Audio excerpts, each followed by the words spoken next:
Father! Father!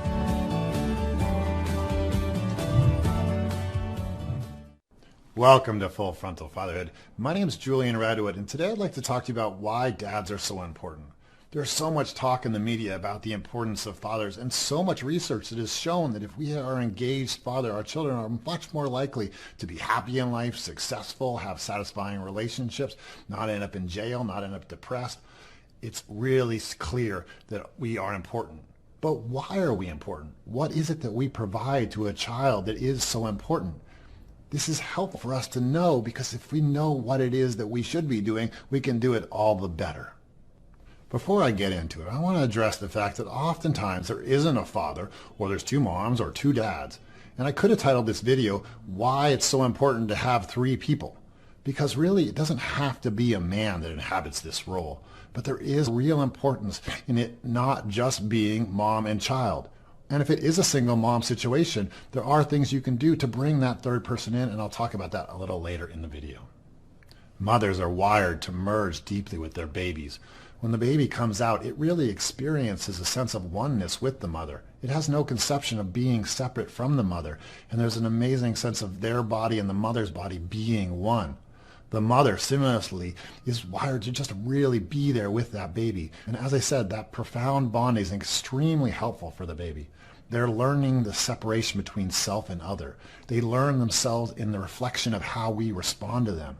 When the mom is just staring into the baby's eyes for hours and responding to the baby's cues, this is extremely helpful for the wiring of the brain and the creating of the personality.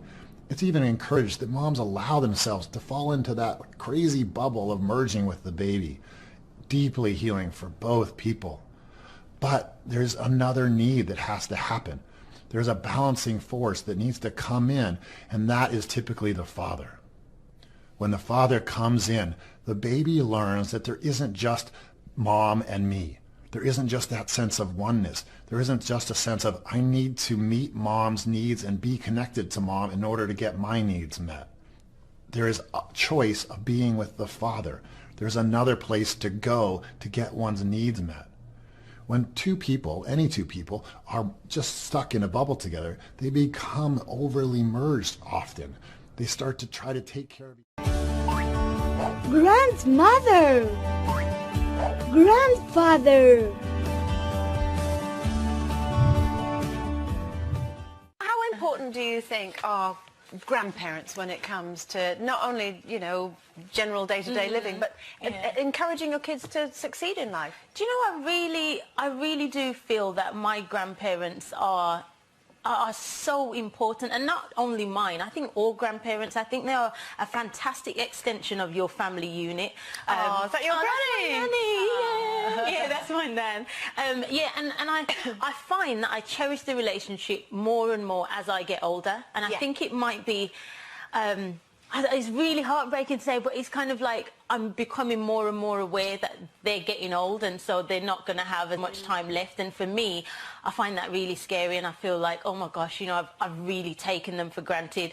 And so when it comes to my daughters, you know, I insist that we are very close with our grandparents. I mean, obviously, my nan and granddad are alive, so they have a fantastic relationship with them, and I encourage them to ask them questions, to pick up the phone, to write letters. My nan's not on Twitter like Nanny Mavis yet, but, you know, and I just, it's just so important to cherish that relationship. I think it's fantastic. Boyfriend! Girlfriend!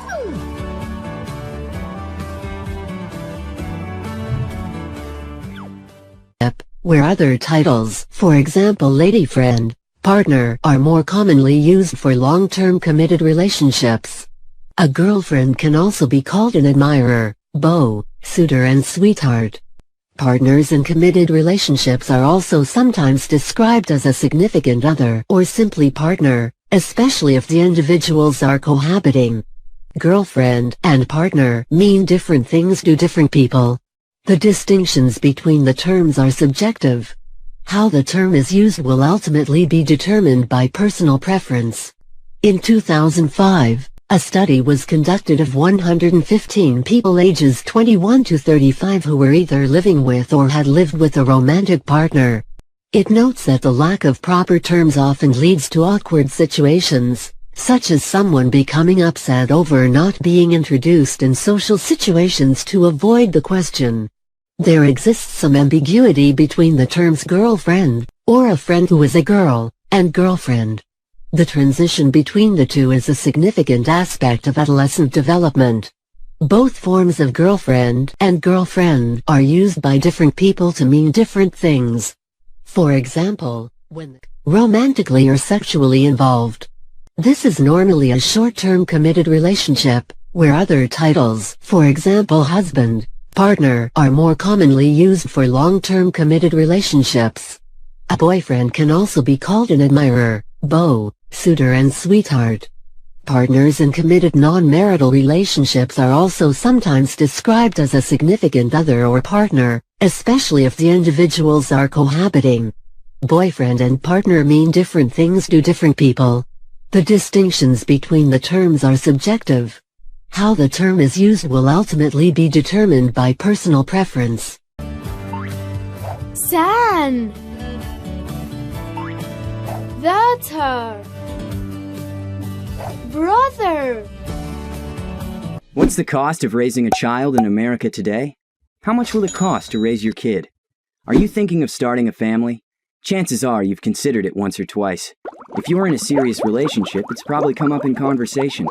Children are a lot of fun, and it's a noble idea to want to continue your family's legacy. But there are some costs associated with raising children that you should prepare for. So, in this video, we're going to look at the cost of raising a single child from birth to the average age they're expected to move out of their parents' house, which research has disclosed is 22 years old. Although here's an interesting fact. Research has found that more than 1 in 10 adults are still living with their mother and father at the age of 40. Isn't that shocking? In a report released in 2017, the USDA says it will cost $233,610 to raise a child in America today. That's a harsh reality, especially if you want a large family. But there are some things you can do to prepare for that reality. The average middle-income couple with 2 children is estimated to spend $233,610 per child. That number doesn't include college expenses, but with the average college tuition in America costing on average $33,480 at a private college and $24,930 at a public college, the cost of raising one child skyrockets to over $250,000. That's one expensive kid. The cost of raising a child obviously depends on several factors, including housing, food, education from preschool through high school, childcare, healthcare, personal care. Aunt. Uncle. My name is Taylor. I became part of the Wesley Aunties and Uncles program when I was around 4 years old. And now I'm 18 and I'm studying International and Global Studies at the University of Sydney. Aunties and Uncles came to Wesley Mission in 2010. At that particular time, the programme was in danger of closing its doors due to lack of finances. Since that time, Wesley Aunties and Uncles have supported a further 150 mentor-mentee relationships, and we have 300 children still on our waiting list. Wesley Aunties and Uncles was founded in 1974 by a remarkable lady of faith called Rose White. Rose was a very humble lady, and her final request to me before she passed earlier this year was that her image was never to be shown, because she felt the Holy Spirit actually founded Wesley Aunties and Uncles and that the glory really should be given to God. I became involved with Wesley Aunties and Uncles through my mum. In childhood, the family dynamic was my mum and my sister, so it was a very small, tight-knit family. Didn't have many opportunities to do the big things that all my friends were doing and stuff. Cousin. Cousin.